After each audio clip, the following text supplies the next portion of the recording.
Welcome. This is Quizzing in America. I am Jeremy Conman. I am your host, and I am coming to you live from Chicago, Illinois. And I am joined today by the one and only Paul Paquet, a trivia legend from Ottawa, Canada, and the proprietor and organizer of the Ottawa Trivia League. Correct, Paul? That is correct. All right. Welcome. And also, I believe and we'll get into this in a little bit, but the founder of the Trivia Hall of Fame, which right now exists only virtually, but maybe someday, like the Rock and Roll Hall of Fame, we get a building. That's exceptionally unlikely. Probably, but yeah, maybe in Alex Trebek's hometown would be a great place to put a Trivia Hall of Fame physical location.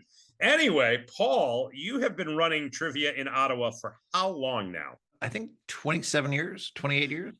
27 to 20. Wow. Okay. So I had Johnny Goodtimes on the first episode here out of Philadelphia, and he has been going for over 22 years already. He started in the very early 2000s, but you go back to the 90s.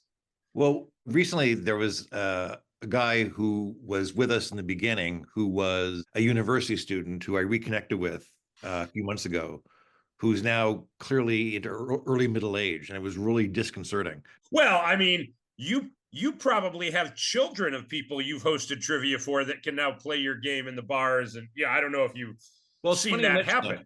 Because one of the things I'm really proud of more than anything else is that over the years, there are couples who met playing trivia, answering questions about Taylor Swift and tectonic plates, who met, fell in love, got married, and have children. So there are at least 5 human beings I know of who only exist on this earth because I started the Trivia League, which is a cool thing.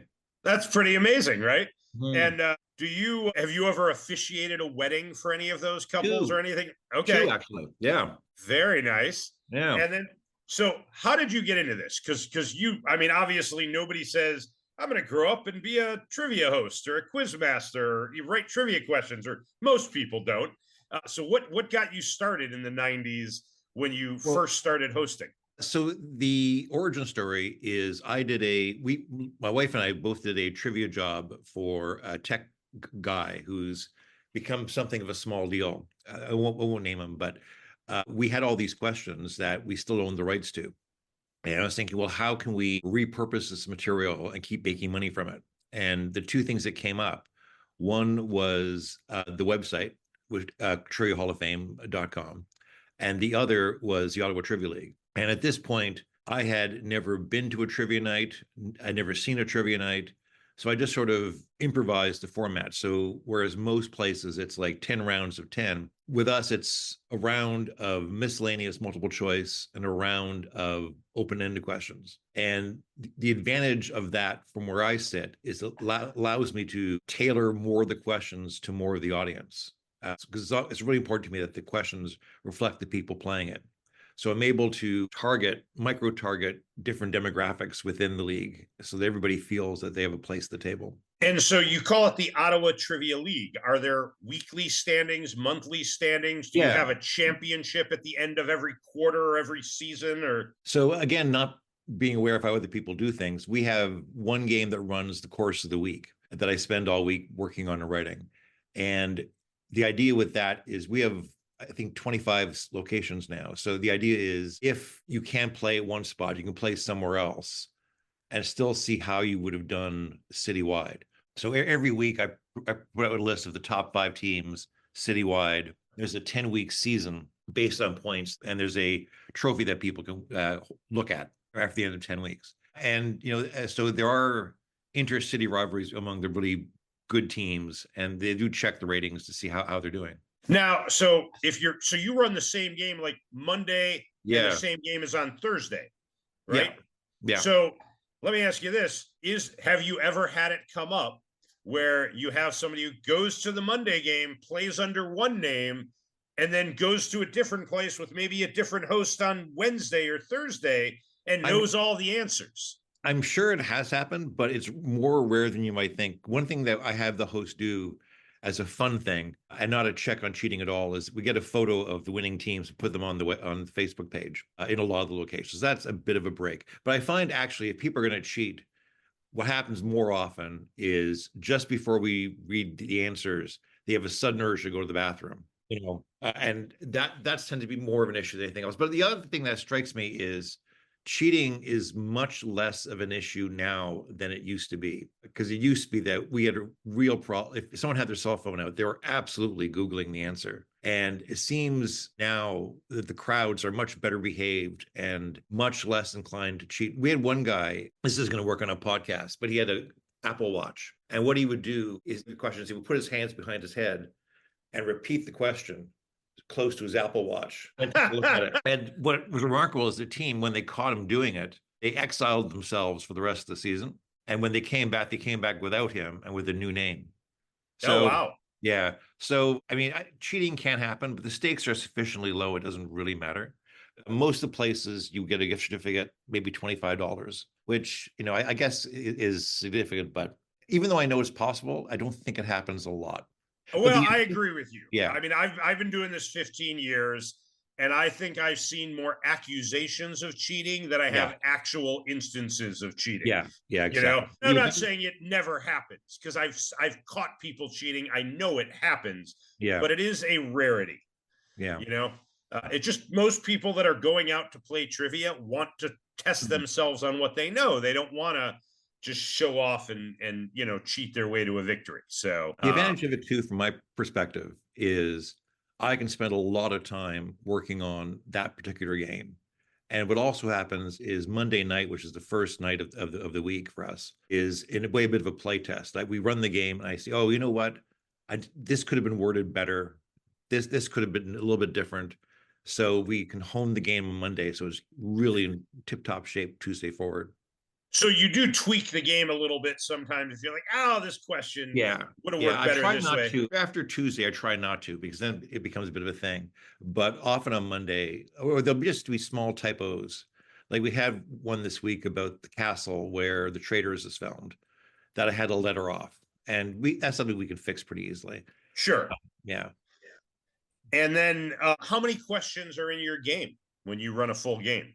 It's a 55-point game. So the first round is 11 multiple choice questions, 5 audio clips, something called the quickies, which is just something they have on their page to look at. So it might be like a this or that, or this week it's Booker Prize winning novels and you give us the author. It's just something to work on. The second round is 11 open-ended questions, a theme round of 5 questions, and something called the box of trivia, which is a bunch of recurring games we have, like something that's basically Jeopardy before and after, an anagram, something like that. Then there's something that we've actually named in honor of Jackie Fox from O'Brien's, because this is something she does there. We call it the Fox Hunt. And what happens is you could have up to 3 guesses for something. And the more guesses you use, the fewer points you get, which is a nice little, there are some questions that really work for that. Questions that, I aim for questions that have you thinking, well, I think it's probably this, but it could be that. We take the chance. Sure. What do we do? We have a number question, which I used to really hate, but for technical reasons, we can't break ties the way we used to. So the number question breaks a tie. So I've gotten good actually about, so the closer you are the number question, the more points you get. And I've gotten fairly good about giving people some sort of reference. You don't want it to be like how many jelly beans are in the jar. You want it to be able to be guessed. Sure. So the other week we had a question. Somebody, I don't know why you would do this. Somebody, you know the show Yellow Jackets? Sure. Yeah. I watched the first season. I haven't seen it past that, but. So somebody, it was Time Magazine actually, for some reason calculated how many calories you would get from eating each of those kids. So we asked about that. I think I gave a reference that Tim Hortons chocolate chip muffin is this many calories, given that blah, blah, blah, blah, blah, blah. Yeah. So we have the number question. We have a wild card question, sort of our version of Final Jeopardy. And then we have a thing, it's based on what they had in Reach for the Top, where you would have 5 clues about something that get progressively easier as we go, but with fewer points. And when they know what it is, they bring the sheets up to me. I do the last little bit of marking, and then we send them all. Oh, there's also a picture round as well. Okay. And then we send them home. All right. So that's a lot of questions. I mean, there's and it's a good variety of stuff. Yeah. And it's the nice thing about the way we do it, like I said, is I can, it's easier to balance things. So if I think, oh, there's too much Gen Z stuff, we're going to throw in an older question. There's too much pop culture stuff, they'll have some more science. And it's just easier as a whole to keep things spread out and interesting for everybody. And so, how long does it take you to prepare a set for a week? Is it, or can it, for me, people ask me that. It's always if I'm on a good run, if I get inspired, I can knock out a set in probably 2 to 3 hours. And if I don't have that inspiration, it might take me 2 to 3 days to write a set of trivia. Yeah, no, I actually calculated this one time, and it is 2 or 3 business days. Yeah. Yeah. Okay. I try to write 15 questions a day, but they're not all great questions. So what I try to get is the very best, most entertaining questions I've been writing and sort of throw those into the pot. But because I'm writing individual questions rather than rounds, it's easier to do that because I don't have to rely on having an idea. I need one theme round. I need quickies, which are a set of 9. But past, I don't really need inspiration. I just need good questions. When you're not, how often do you host? So you write this, you have 25 or so venues a week. Are you out hosting every night, or you have other people that are doing that at this point? You're only hosting maybe once or twice or for special events? I used to host 6 nights a week, which I don't do anymore. Now I host, there's a venue that does 2 games on Monday. So I host both those venues back to back. And I host on Tuesday at one of our longstanding venues where there was a bit of a crisis around the host, 2 crises actually around the host. So I stepped in just to keep stability of the location there. At the end, when you have the end of the league and they get the end of the 10 weeks, right? You said? Yeah. So there is just a trophy goes at the venue where the winning team, the high scoring team is, or do they get any sort of like special prize? It all sort of, there isn't a special prize. Something like 10 years ago, a team that won the season actually went out and got a trophy of, I got that trophy. What am I thinking about? Anyway, so about 10 years ago, I got a trophy of a Hulk guy ripping off his shirt. And at the bottom of it, it says Ottawa Trivia League. And I forget what the exact words, but the Latin for just the facts man. And that's what the trophy looks like. So what I'll do is I'll either take it to the venue where the people are, or better still, they'll come to one of my venues and they have it for the night. They get their picture taken with it. We also don't do this anymore because it was starting to get too expensive. But we had like on the Stanley Cup where the team is listed. Yeah. So I used to do that, but the cost of that started to mount. So I'm not doing that anymore. You should let the team, if they want to pay to have their name on the trophy, they can. Yeah. I mean, I would do it at least once just to get my name on there if I want it, Yeah. And then, of course, you also host private events, corporate events, online events, right? Stuff like that. So I'm sure that keeps you plenty busy. So what are your favorite types of, because you've written so much trivia over the years. You've probably written more trivia than anybody that I know. And I know people that have written books. I know people that have been doing this for decades, but I figure it's in the range of 150,000 at this point. Yeah, I think you've probably undershot it, to be honest with you. I don't know. Maybe you're right, but I would have thought you'd be more closer to 250,000. But what are your favorite types of questions? Do you have a favorite type or format for questions, or what are some of your least favorite types of questions? The thing that makes me a little crazy at the moment is when you don't see this much live because it's harder to pull off, but like these paragraph long questions that are like 50, 60 words that you can edit down to the essence of them. Because one of the things I try to have happen is that every word in the question is doing something. It's either leading you to the answer, or it's entertaining you, or it's pinning the question. But every word in the question has to be doing something for the crowd. I used to work as a speechwriter too, which really helps because I've gotten fairly good about writing for the ear, which is because your ear processes information very differently than your eyes do when you read. Because when you're listening to something, you have to stick to subject, verb, object. It has to be you can't have subordinate clauses and all this stuff going on. The ear needs to be very direct. I think that, by the way, I think that's great advice. And I think as somebody who's written many questions myself, I think that actually is probably maybe my Achilles heel, is being a little too verbose and wordy in some of my questions. And I think I need to sometimes do a better job of parsing it down and just getting to the nitty gritty of this is what the question is asking. This Yeah. is the information you need, and let's get it out there in 1 or 2 sentences as opposed to an entire paragraph. I think that's great advice for people out there that want to write better trivia questions or just want to write trivia questions in general. And then do you have any like favorite questions? I mean, you've written so many, it's hard to probably choose 1 or 2 that would be like, oh, this is just a perfect question. Or Well, some of them are going to be coming up because okay, good. when we did our 25th anniversary, I did a special game where I looked back at some of the favorite questions I've had of all time. One question I've had a lot of fun with, and I don't have it in front of me, unfortunately, and I've been doing this in the custom games, is I don't remember the exact wording, but it's something like this activity is believed to have begun in somewhere in England, and these 2 people had a successful business with it in the 60s. And Ottawa's very best example of it started in 1998. And this is something that I'm positive every one of you in the room has done. And everybody's thinking, well, how can you know what we've done? And the reason I know that they've all done it is the answer is pub trivia. Yeah. Yeah, I always Sure. get a good reaction. Yeah, it's funny too because I was like, "What could you possibly?" And yeah, that those are fun questions too. Whenever you ask a question where people look at you with like this quizzical look on their face, going, "How on earth am I supposed to figure out the answer to that?"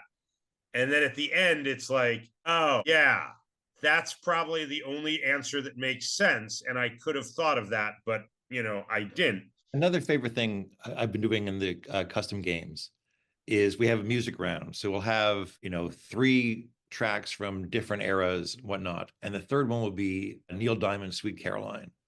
And I stop the clip just before he sings Sweet Caroline. And literally every single time I've done this, the crowd has sung the next 3 or 4 lyrics. And that's a really good moment. So yeah, there are great. I played a game actually. It was a fundraiser it was sometime last year. I think it might have been last April, or I can't even remember when it was, but I was down in somewhere in the middle of Illinois, and I ended up going to this trivia night. It was a fundraiser, and it was an all audio round trivia night. Mhm. So all they did was play songs, and you had to name the art, and each round had a theme, whether it was golden oldies, hits of the 80s, hip hop. But they did one round and it was like the sing along round, and it was Okay. all songs like Sweet Caroline, where they cut it off and they said, this is the round where everybody, if you know the words, just sing it. And it was like they had American Pie, and everybody got a perfect score that round because all the songs were songs that somebody on your team is going to know. But it was fun because they got the whole room singing with every song, so at the end of the day too, especially when you're talking about pub trivia, at the end of the day, it's about people having fun. That I got in trouble for expressing this wrong before, but there's an approach to quizzing that's very serious and very academic. And I've always come from the pub trivia tradition where the emphasis is really on entertaining people. And there's nothing wrong with the other focus on, being serious and competitive. But from where I sit, the fun is what matters even more than the score, really. I 100% agree with that. I, of course, come from the same background as you with the pub trivia experience. And that's really what's gotten me into the quizzing community as a whole. And there's a lot of great folks out there in the quizzing community, some that are hardcore, serious people that really know their stuff. And that's great. That's great. Yeah. But yeah, when you come into a pub, you're there to entertain the people there. You want them to, have some dinner, eat, drink, be merry, have a good time. And you want them to want to come back. And, I found, and I love to go out and play. Part of the reason behind this podcast is I want to bring different pub trivia formats from around North America to people all over who don't get out and get to experience all these different games. And so when I go out and play, I have some local places in Chicago that I go to, and I'm not to toot my own horn. I'm a pretty good pub trivia player, right? Like I can go into a lot of nights and I can win solo or I can play solo. And if I go to a place where I can win alone, I try to not go there every week because nothing can, well, there are other things that can hurt a pub trivia game, but one of the things that can really hurt a pub trivia game is when you have one team or one person coming in and taking the top prize every week and all the other teams are like, Well, we have a way around that, actually. We have a handicapping system. So if you Oh, in locations where that's a problem, if you win 1 week, the next week you're -3. And if you win again, you're -6 the week following. And the handicap, if you lose, the handicap drops by 1. And that tends to address the issue of people objecting to the same people winning all the time. I like that. I've never seen that. That's a nice system. There was a venue that I had. They had a rule that said you could not win more than 2 weeks in a row. If you won Yeah. 2 weeks in a row, you could come the third week and you could get second. But even Yeah. if you won, you only got second, and Yeah. somebody else had a win, and that helped a lot with that. But yeah, I think it's great. You know, you want, again, it's about entertaining people. It's about having fun, and you'll learn a few things here and there, and you get some fun facts in you. You get to Yep. show off what you know. And having Yep. said that, why don't we show off what I know or don't know, and let's play an Ottawa Trivia League game as best we can. Obviously, you do an audio round. We may work around that, or a picture round. We'll see when we come to those how we handle that. But we'll at least play most of the game. Yeah, so I'm actually abridging the game, so because usually we run about 90 minutes, and that might be a bit long here. Well, and with one person playing, we won't run that long anyway, right? Because you're not gonna have to wait for all these teams to answer. But yeah, so we'll do our best to recreate the Ottawa Trivia League experience right now. So I guess take it away, Paul. So our first question is usually an easier one, just to get everybody warmed up. Number one, the category is grammatical childbirth. Which of these sentences uses contractions and is spoken by somebody having contractions? Okay. God damn it, give me an epidural. I'm having a baby and it's not yours. This is all your fault and you did this to me. Or when will this be over? Well, I'm having a baby and it's not yours. I'm is a contraction, right? I am. Yes. So that would be somebody who would be having contractions, and that would be a contraction. So I'm going to go with that one. And indeed. Yeah. I picked the 6 multiple choices because I know that a lot of people out there really hate multiple choice questions. But I think there's a way of doing them to take advantage of the facts. So number 2 is spoiled questions. If it's true that only victors get the spoils, which of these people would get no spoils since he's not named Victor? The author of The Hunchback of Notre Dame, the Danish pianist and comedian born in 1909, the fictional Swiss chemist who created a monster often confused with him, or the Russian who has scored the most goals in the FIFA World Cup? Okay. Wow. So that's a good way to ask that, because I mean, obviously I know Victor Hugo is a victor and he gets the spoils. I don't know if I know. I'm trying to think of read the last 3 choices again. Yeah, so we've eliminated one of them. All right, so the other 3 are the Danish pianist and comedian born in 1909, the fictional Swiss chemist who created a monster often confused with him, the Russian who has scored the most goals in the FIFA World Cup. All right, so I don't know a lot about Russia's FIFA World Cup thing, but I think there is a chemist named Victor, though I'd be hard pressed to give you his last name. So I'm going to eliminate that. I'm going to go with, I'm going to assume that the Russian World Cup guy is like Alexander or Oleg or something like that. I'm going to go with the Russian World Cup guy is not getting any spoils. Yeah, we have Victor Hugo, Victor Borge, the Danish pianist, the fictional Swiss chemist who created a monster, Victor Frankenstein. And it is the Russian who scored the most goals in the FIFA World Cup. By the way, these questions are a bit harder than what we usually do in the Trivia League, just because I thought it'd be more fun this way. Yeah, absolutely. Number 3, not one of the Groucho Marx characters. Despite being credited with inventing television, who only appeared on TV once in 1957, when he had that secret on I've Got a Secret. Otis Driftwood, Philo Farnsworth, Rufus Firefly, or Quincy Adams Wagstaff. I'm fairly certain that Philo Farnsworth is the guy that is credited with inventing television. So I am going to go with that. Yes, indeed. Yeah. This next one is significantly harder, but we'll see how you do. A real thinker. Metaphorically speaking, which of these is the odd one out? Henry, a bestial member of both the X-Men and the Avengers. Josie, the leader of a feline-themed rock band. Leonard, a physician who insists on his lack of versatility. Or Van, who hustled his way onto the pop charts in 1975. This is hard. Okay. So, wait, no. Read those again. I just figured it out. So we want those again. Metaphorically speaking, the odd one out. Henry, a bestial member of both the X-Men and the Avengers. Josie, the leader of a feline-themed rock band. Leonard, a physician who insists on his lack of versatility. Or Van, who hustled his way onto the pop charts in 1975. This is a great question. So you have Hank McCoy, who is Yep. Beast on the X-Men. Yep. Leonard McCoy, who is the Doctor on Star Trek, or Bones. Yep. You have what was the last one again? The Van, who hustled his way onto the pop charts, 1975. So you have Van, the hustle was Van McCoy, and then Josie McCoy. But Josie, Leonard, and Hank are all fictional. So the other one would be the real McCoy. So exactly. That's very cute. Yeah. Number 5, yikes is the category. What were the first chainsaws designed to cut? Bones, especially during childbirth. Ice, especially on rivers. Stone, especially in masonry. Or wood, especially in cold climates. Wow. All right. So before you even gave the choices, my mind immediately said, I think it's bones. So because I had that instinct initially, and that was one of the choices, whether it's right or wrong, that's what I'm going with. Horrifyingly, it is indeed bones during childbirth. Okay. Yeah. Number 6, the D is for digital. If Dr. Dre were a real doctor giving you a DRE, what kind of doctor would he be? Gynecologist, pediatrician, podiatrist, or proctologist? A DRE. And the D is for digital. Digital resonant.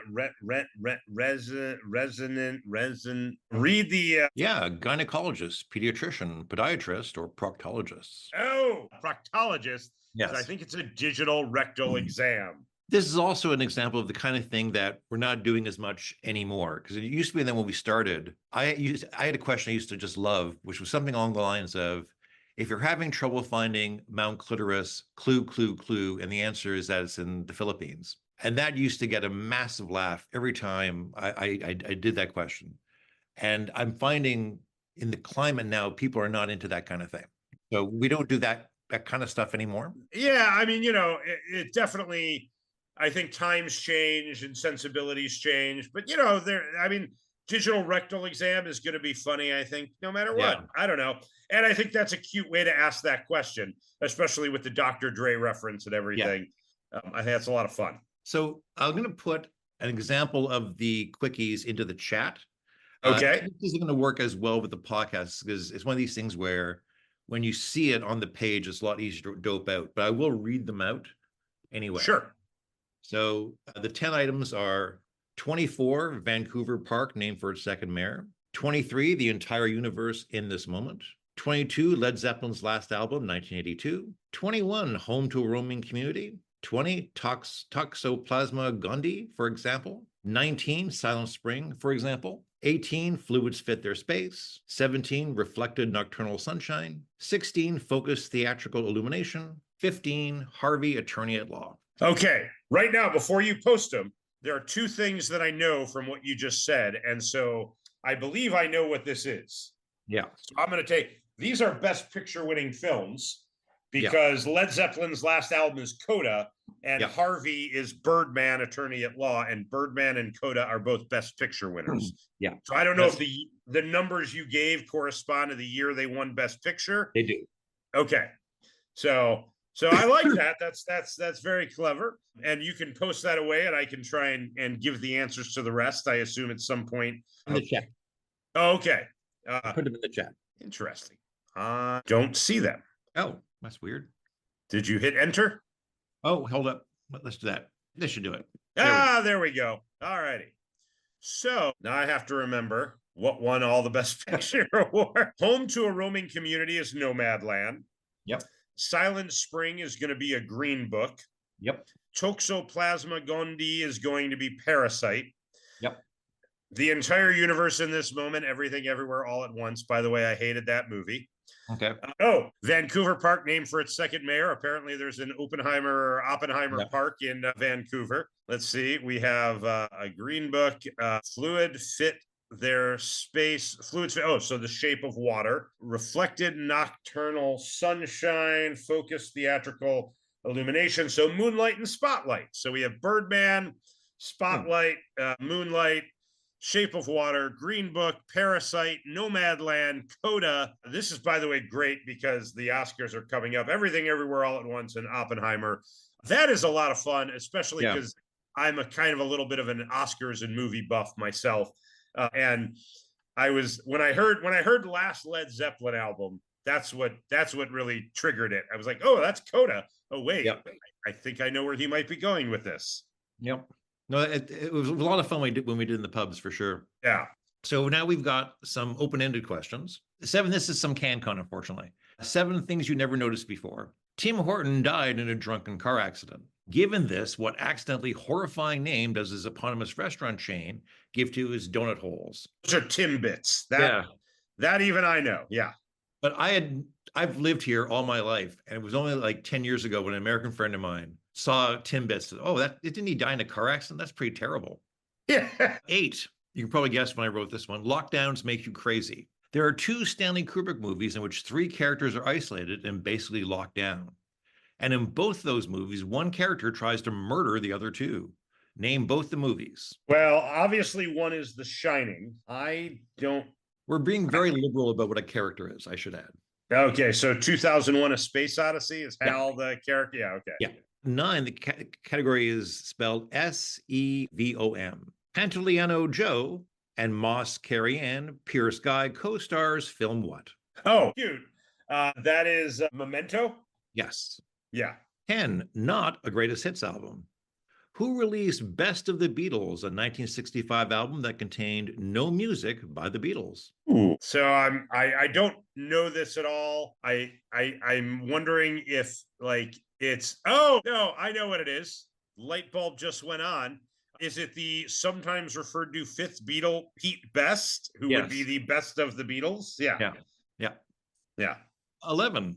It's one of the world's most prescribed medications, but a large percentage of doses are placebos, and it comes with folic acid in case it doesn't work. What is it? Yeah, I think I'm stumped on this one, but I can say you are at a disadvantage here. Yeah, I'm gonna go with Rogaine. I really have no idea on this one. This is one of these, I like to have questions that favor our female players. This is definitely one of them. These are birth control pills. Oh, I think that, I mean, I know that, like, now that you say that, I know that fact about birth control, but you're right. My mind is not going there. Yeah. So, yeah, fair enough. 12 is one of these things where I usually give everybody the point anyway, because it's such a terrible question. So the category being the very worst question ever asked in OTL, Ottawa Trivia League. Today, tomorrow, and I don't know are the names of the players in the outfield. What is the name of the team's first baseman? Who? No. Is it what? What is the name of the man on second base? Who's on first? So the answer to the question, what is the name of the team's first baseman, is no. Oh, you're right. That is one of the worst trivia questions. Yeah. Fair enough. So I won't do a full, I'm not going to do the theme round or a full box of trivia, but I will do our movie title mashup. This is basically Jeopardy before and after. Okay. Macaulay Culkins from throughout the multiverse team up to set sticky traps for bumbling but superpowered thieves. Okay, so Home Alone. Repeat that for me, because obviously there's an old... Macaulay Culkins from throughout the multiverse team up to set sticky traps for bumbling but superpowered thieves. So, is this... Well, so I want to say it maybe is Spider-Man Far From Home Alone? Spider-Man No Way Home Alone. Okay, so that's the thing, is there's 2 Spider-Man movies it could have been. I wasn't sure which one. I can never keep the recent Spider-Man movie straight myself either. Yeah. Fox, this is what I mentioned before, where you have up to 3 guesses. The September 1984 issue of What magazine is both highly collectible for one reason, but also illegal to own for a different reason. You said September of 1984? Yeah. Highly collectible for one reason, illegal to own for a different reason. Well, so that makes me think that, I'll tell you where my mind goes right away is that maybe it was an adult magazine where an underage person was in it, because that would make it illegal to own. I see the right track. Yeah. But, or when Madonna was in Playboy or, so I get 3 guesses, but there's no more clues, right? That's just the only, okay. Yeah, and the more guesses you attempt, the fewer points you can get. Not that the points matter here at all. So what would make it illegal to own? Oh, I will tell you. Is this Tracy Lords, It who is was Tracy. an adult film star, Yeah, who I think there were pictures. I don't think it was Playboy. I think it was actually Penthouse. So I'm it going to say was. Penthouse. Yeah. Yeah. The cover was Vanessa Williams, who was the current Miss America, but that issue also included some pictures of Tracy Lords. So it is, yeah. Our wild card is our version of Final Jeopardy, and not that it makes any difference, but you can bet 0, 1, or 2 of your points on old timey sitcoms. Well, I love old timey sitcoms. And since this is just for funsies, I'm betting the max. Damage to a 1964 Wheeler Playmate and events subsequent represent the premise of what sitcom? A Wheeler Playmate. Oh, so I think that's the boat in Gilligan's Island that got. So yeah. So that's Yeah. the three. Gilligan's Island would be my guess. Yes. Yeah. And we'll close with the rush round, which is 5 clues that are progressively more obvious. You're welcome to think out loud. When you think you're sure, just say final answer, and we will see if you're right or not. All right. So our stupid, obscure clue for 5 points. In the 21st century, I've been a minor character on different TV series, played by Erica Durance and Elizabeth Tulloch. Dana Delaney has voiced an animated version of me. Well, so I happen to love the show Smallville, in which Erica Durance played Lois Lane. And that is certainly a character that has been on many things, voiced many things. So I want to say Lois Lane and lock in, because I can't imagine that Erica Durance has that much of a catalog. So I'm going to go with Lois Lane. Yeah, 5 points for you. Yeah. You would have killed it at this game. Yeah. Well, I mean, you hit a wheelhouse there at the very end. Like Lois Lane, one, I loved Smallville, and two, I think Erica Durance may have been my favorite person on that show. She was just fantastic in that role. So yeah, I absolutely love that. And so yeah, so I mean that's a little Ottawa Trivia League for you there. And do you have any? Are you going to be at any of the big events coming up? Are you going to be at Trivia Nationals in May or August? Okay. Yeah. I think I actually may not be at Trivia Nationals. I have a friend getting married that weekend, and I think I may attend the wedding, so I won't see you there. But living in Chicago again, and SporkleCon is here in August, so if you make it down for that, hopefully I'll see you then. If not, I hope we see each other again in person soon. But it's always good to catch up either virtually or here on the podcast here. Thank you for coming on and doing this. Any final words of wisdom for trivia writers and players out there, anything like that? Well, we have a handful of rules in the Trivia League. One of them, and Russ Friedewald expressed it well, is no bummers. So a question about the Titanic is okay, but a question about 9/11 is not. So nothing that will traumatize the people who are there. Another rule is no harshing the mellow. So what I always tell the host is, if you like something, you can say so, but if you don't like something, keep it to yourself. So I don't like people to insert negative opinions into the game. We have a rule about no politics. So there's a Johnny Carson exception, which is if I have a little bit of a hit at the right, I'll do a hit at the left. It's a little bit different now because I think the entire Canadian country is turned against Trump. So he's an exception. Yeah. So those are some basic rules that we live by up here. I think sage advice, and I think hopefully there will come a day and America and Canada are buddy again. Yeah. But yeah, I think we've hit a little speed bump with our current administration, and I'll leave it at that. But yeah, exactly. Well, anyway, thank you for doing this. I'm going to say goodbye, and we'll see you next time on Quizzing in America.